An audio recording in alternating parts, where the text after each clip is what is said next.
तो hello guys, आज की इस नए वीडियो में आपका स्वागत है। वीडियो को पूरा देखना है आपको और देखने के बाद आपको पता चल जाएगा कि ये सब जो डिटेल्स है आपको क्यों जरूरी है और किस लिए जरूरी है।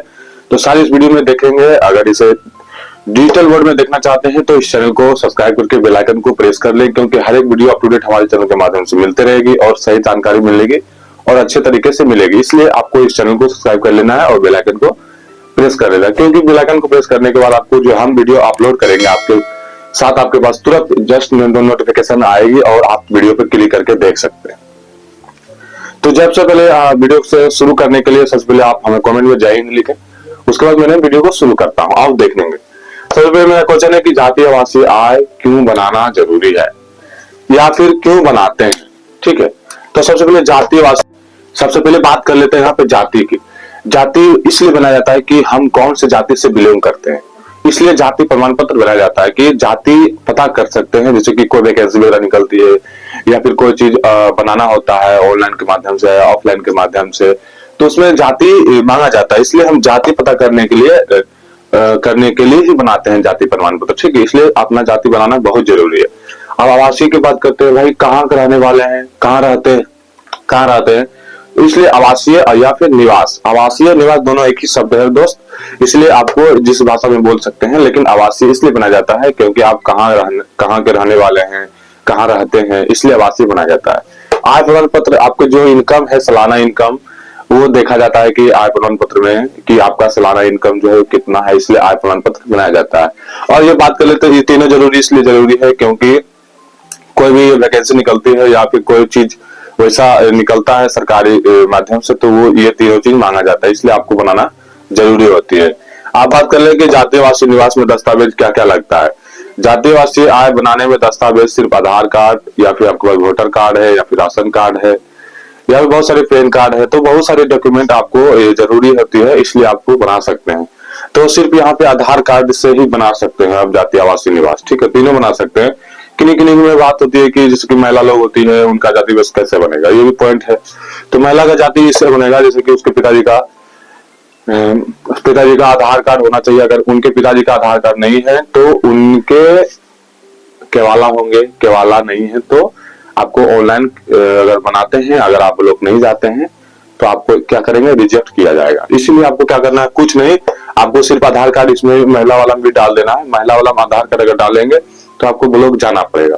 अगर आप ब्लॉक नहीं जाते हैं तो आपका ऑटोमेटिक रिजेक्ट कर दिया जाएगा। इसीलिए आपको जो है, अगर आप ऑनलाइन के माध्यम से बनाते हैं तो उसमें महिला वाला में तुम्हें अपने पिताजी का आधार कार्ड और डालना ही डालना है, नहीं डालने पर आपका रिजेक्ट कर दिया जाएगा। अगर नहीं डालते हैं तो आपको ब्लॉक जाना पड़ेगा। ठीक है, कर्मचारी से दस्तखत कराना पड़ेगा, वेरिफिकेशन कराना पड़ेगा, तभी आपका बनेगा, अन्यथा नहीं बनेगा। और दूसरी बात कर लेते हैं, एनसीएल ओबीसी किन के लिए जरूरी है। एनसीएल ओबीसी, ईबीसी और जो बीसी में आते हैं उनके लिए जरूरी है, ईबीसी और बीसी।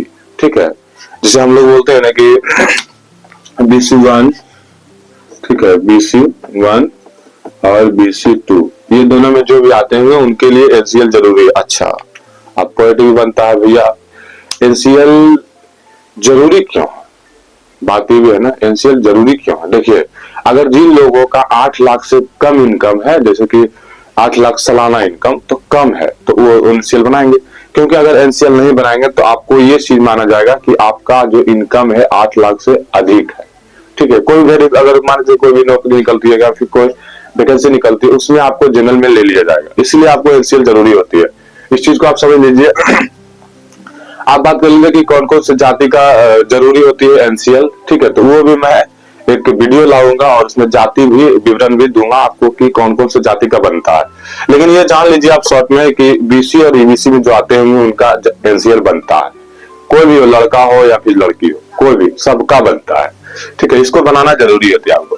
अब बात करते हैं कि एनसीएल ओबीसी बनाने में क्या क्या दस्तावेज लगती है। तो एनसीएल ओबीसी बनाने में आपका दस्तावेज जाति, आय, आवासीय, आधार कार्ड और एक शपथ पत्र भी लगता है। ठीक है, इस चीज को आपको देखना है और आपको करना। देखिए, एनसीएल इसलिए जरूरी होती है। आप बात करते हैं कि एनसीएल 2 तरह की होती है, जैसे कि होती है बिहार सरकार की एनसीएल और भारत सरकार की ओबीसी। 2 तरह की होती है। जैसे कि भारत सरकार अगर वैकेंसी निकालेगी तो उसके लिए बनेगा ओबीसी, आज जब बिहार सरकार निकालेगी तो उनके लिए बनेगा एनसीएल। ठीक है, ये बनेगी। ठीक है, एनसीएल और ओबीसी, बिहार सरकार की एनसीएल होती है, नॉन क्रिमिनल सर्टिफिकेट, ठीक है, और भारत सरकार के लिए होती है ओबीसी, ठीक है। तो इस चीज को आपको समझना, दो तरीका से बनता है। दस्तावेज आपको बता ही दिया हूं, आधार कार्ड, आवासीय, जाति, आय और शपथ पत्र, ठीक है, ये सब चीज लगेगा, आपका आधार कार्ड भी साथ लगेगा। अब बात कर लेते हैं एससी एसटी का एनसीएल नहीं बनता है, तो ये एससी एसटी का जरूरत ही नहीं होती है एनसीएल का, इसीलिए एनसीएल नहीं बनती है, ठीक है, इतना आप जान लीजिए, क्योंकि उसमें जो है सामाजिक तौर पे और पहले से एनसीएल इनका तौर पर नहीं दिया गया है, इनके लिए जो रूल है वही है। इसके लिए सिर्फ जो है कास्ट सर्टिफिकेट बनेगा, मात्र कास्ट सर्टिफिकेट।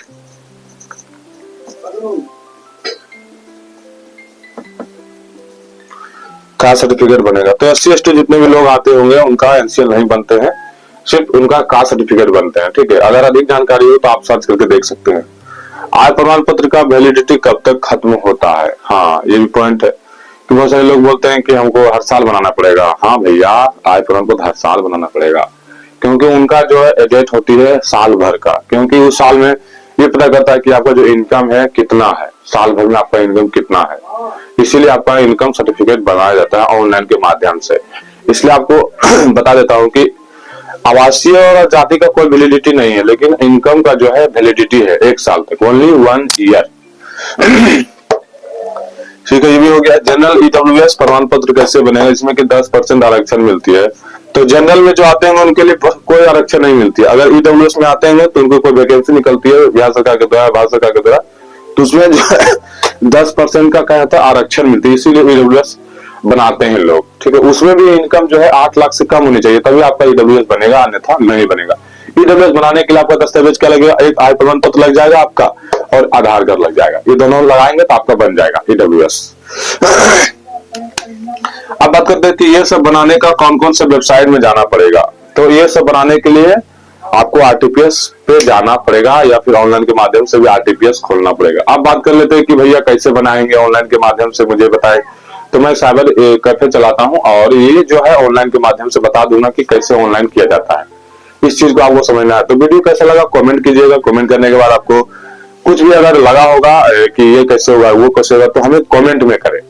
कमेंट करने के बाद अगले वीडियो में मैं बता दूंगा कि ये से ज्यादा जानकारी हमको पूछी गई है और आपका क्वेश्चन आएगा तो हमारा आंसर भी आपके साथ है। इसीलिए मैं ये बता दूंगा, बारीकी से बता दूंगा कि जाति वसूल कैसे बनाते हैं ऑनलाइन, जाति ऑनलाइन के दस्तावेज में कैसे कैसे क्या करना है, वो सारा चीज हम यहाँ पे बता देंगे कंप्यूटर पे। एनसीएल भी क्या क्या लगेगा आपको सभी बता दिया हूँ। सारी चीज बता दिया हूँ। जाते जाते एक चीज ये बोलता हूँ कि आपको अगर वीडियो अच्छा लगा हो तो कमेंट को बेल आइकन को प्रेस कर लें और सब्सक्राइब कर लें, क्योंकि हर एक वीडियो आपको आप तक पहुंचने के लिए एक आपके लिए मेहनत कर रहा हूँ दोस्त। तो इसे डिजिटल बनाना है तो आपको क्या करना है, सब्सक्राइब करना है और सब्सक्राइब करके 10 लोगों के पास शेयर करना है। करने के बाद ये क्या डिजिटल बोर्ड में चेंज हो जाएगी, इसलिए आपको शेयर करना है। धन्यवाद दोस्त।